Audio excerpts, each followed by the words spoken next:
my friend, it's Pat Sloan here, and it is the end of July. Woo! There we go. Just like that, July is done. And we have the final for the mystery, the Christmas in July. So this is it. This is it. We put it all together with the words on the top and then the berries on the bottom, or the holly type of row, and then the sled. The Santa sled with the cute little reindeer. Now, because I am not able to actually sew all the pieces here in July, I did a little thing up on my design wall to keep it organized and over in the corner on the little table. So let me show you what I did.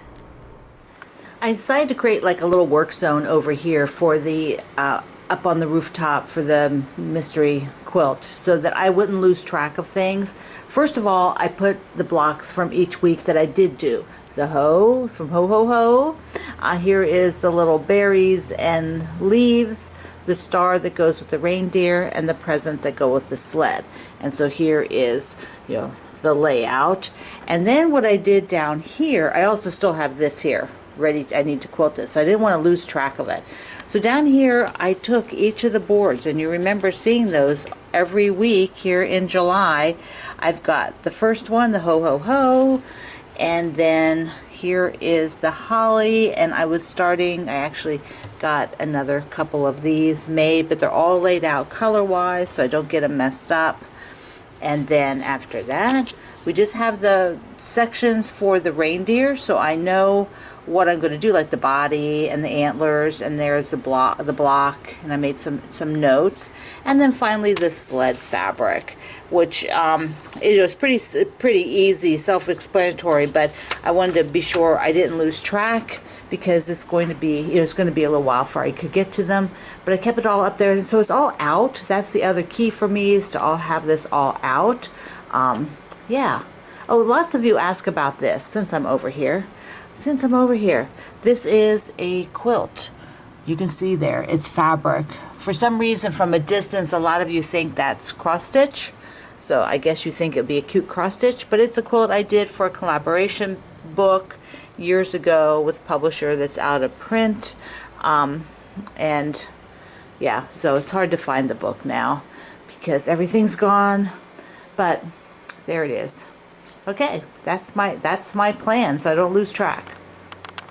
I think that'll work out really well to just pick it up, because remember in August there is both the August mystery or the autumn mystery from the Fat Quarter Shop, and at least 2 blocks from the Jolly Bar sampler. So, well, 2 weeks from the Jolly Bar sampler. So I also think we'll probably move the mushroom, or it'll start at the very end of the month. It's just kind of gather everything, and it's just going to have to be the way it is this year. But we'll get it going then.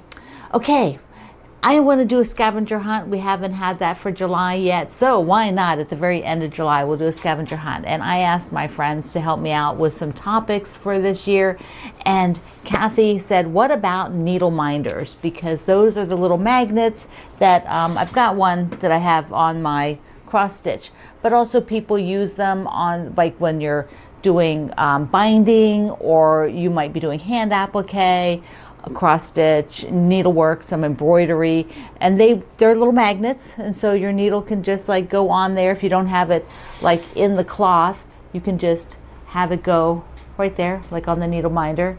And they're super useful. They're very, very useful, and they're really pretty. And my friend Ben McCulloch, I think, is just a delightful designer of them. She made this one. She makes so many cute ones, and I believe she actually has a club coming out, which the link I have here in the description box and at the pinned post sends you to the needle minders at the Fat Quarter Shop. So let's go ahead and I'll show you where I keep my needle minders. I have needle minders in several places. Here is a bunch of them on this cute little needle minder parking. It's a magnet thing that my friend Suzanne made for me. I think she got this at one of like the Dollar Tree or something, she told me, and then she created the lettering and put it on there. So let me show you the other 2 places. I have 2 of these little tool chests. This one keeps cross stitch stuff. This is all my cross stitch stuff, and I've got needle minders on the bottom, and then some needle minders on the side. and this other little chest, which is under my Duchess, the featherweight. And this one actually has some featherweight stuff. It also just has, whoops, that needle minder's in the way. It also has some just office supply stuff because I don't have the desk drawer I used to have. Here's a keychain, just some other stuff under there is, I think, just some paper. That little guy's in the way, so I'm going to move him from there because I was having trouble opening that door. Also, these were some little gummy magnets one of our friends sent me. Aren't they cute? I love them there. So that's where I mostly keep them, and I do have a few other ones just in a drawer. They're just kind of around, and then I do have a few more in a little box up on my shelf. You know, they're just kind of in that little file box. And because Fat Quarter Shop sends them to me, so I tend to have quite a few, and I like them. I just gotta decorate with them now. But I do use them too. I change them out because I like them to go with what I'm doing. You know, I just think that's fun. Makes your stitching fun. All right, like the title said, I wanted to do a little top 10 ways and tips, really top 10 tips for kind of helping extend your dollar for your quilt making. There are millions of probably options out there and things that you could do to be frugal, to save money. But what I'm kind of talking about is there might be points in time where you don't have the same budget you usually do for your quilt making, and you need to kind of extend your dollar a little bit. It might be because of what's going on in the economy. You know, you want to be careful. It might just be you're saving for something else, and so you don't really have the extra. And so I thought, well, you know, what are some good, you know, ways that we can think about still creating and just, you know, and so some of these are tried and true, but there maybe there's one or two you haven't heard before.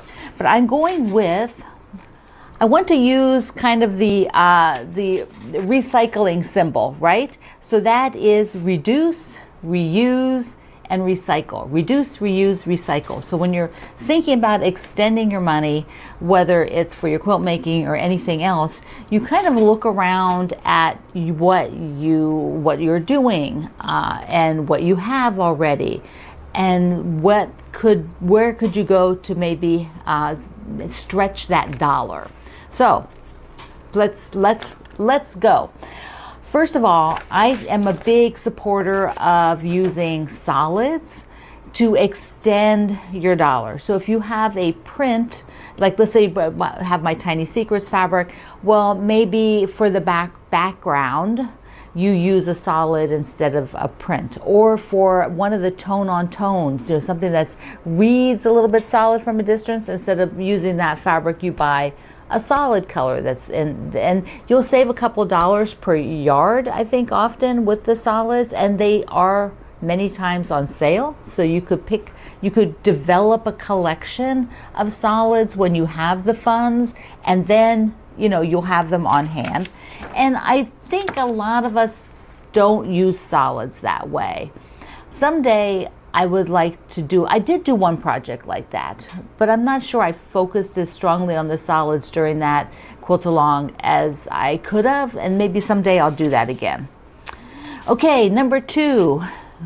My friend Laura created these little block markers recently. So she was able to get some tiny little clips for $1, and then these little cute little coffee cups and things that she just hot glued onto the end, used her marker to write, you know, an alphabet, so that she could then say, this is piece A, this is piece B, when she's creating a block. And so these are, they're super darling, but they're also fairly frugal because, and they stretch your dollar, because you might even have a set of those tiny little clips from maybe a crafting project that you did. And they could be bigger clips. So look around. Do you have a set of little clips? You don't even have to decorate them. You could just write right on the clip. So look around. My friend Melissa is a big advocate of this particular tip. She said that And I totally agree with her. If you want to use a fabric collection, and maybe you really can't afford a fat quarter bundle right now, or you don't want to spend your money that way right now for a little layer cake or whatever, you can get the charm packs, which are the 5-inch squares. And those, there's tons and tons of fabrics out there for the tons of patterns for 5-inch squares.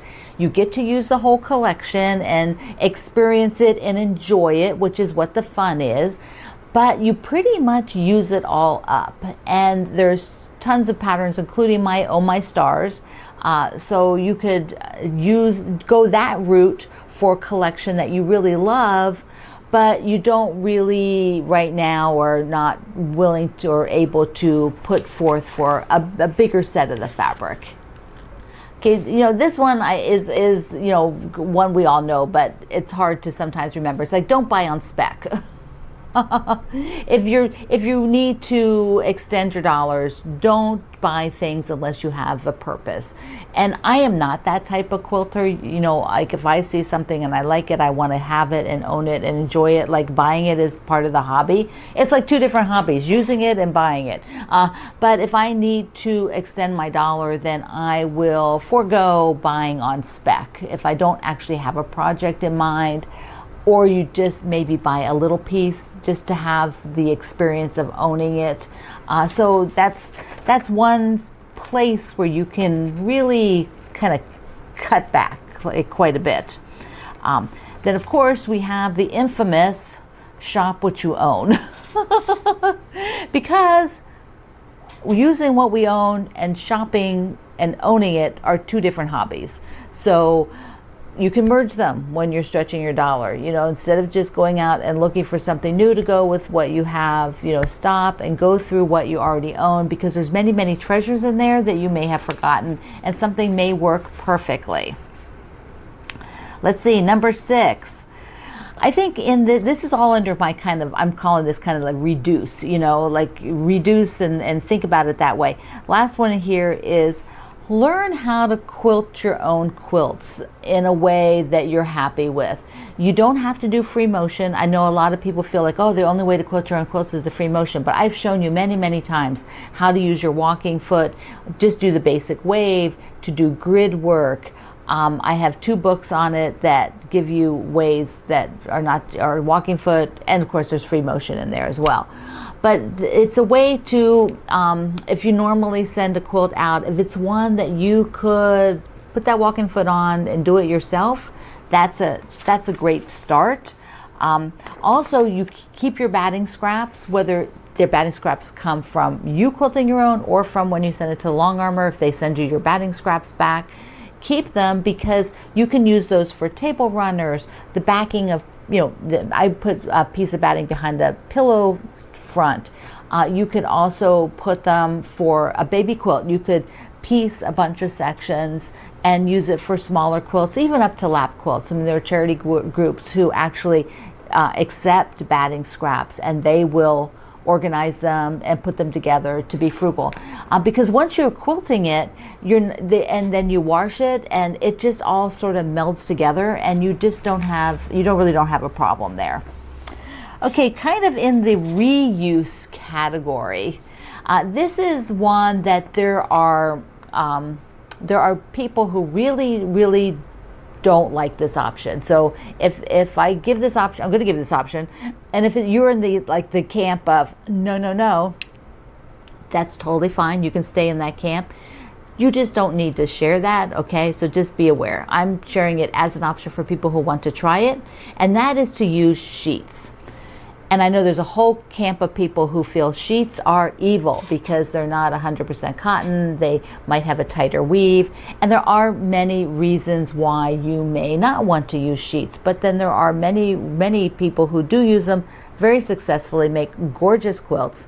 And my friend Cheryl Brickey has written a whole article where she did some analysis. She's like a scientist, so she did some analysis because that's what she does. And use them on backs of quilts. But there are people who cut them and use them from the front of quilts as well. Don't naysay it if you haven't tried it. I know people who go out and look for sheets at thrifting and use them for fronts as patchwork, for backs as backing. So that is one place you could find a way to extend your dollar, and you could just give it a try on one project. It's just one project. Okay, in the reuse, my other one in the reuse is, this came from my friend Kathy, who said, try using a pattern again rather than going and buying a new pattern. If there's a pattern that you enjoyed making, try making it again, but in totally different fabrics. So if you have a fabric collection, and go back to one of those tried and trues, or one of those that you just enjoyed. I know a lot of people don't like to make the same pattern again. I don't make that many again, but it is an option, and it does let you extend the life of your pattern collection, by redoing one that you already have. Okay, a couple then in the recycle to round out for 10 things that you may or may not have thought of. So number 9 are talking about scrap quilts. And there are many, many, many, many people who love making scrap quilts. The scrappier the better. Every piece of the background is different. Every piece of the top is different. But that's not for everybody. There's a large number of people that's not for them. And I'm kind of in that camp. That's not where I gravitate to. I much prefer collections of fabric and things to go together with less options than scrap quilts. But I do like making quilts from 2.5-inch squares of scraps. So let me just pop a picture up.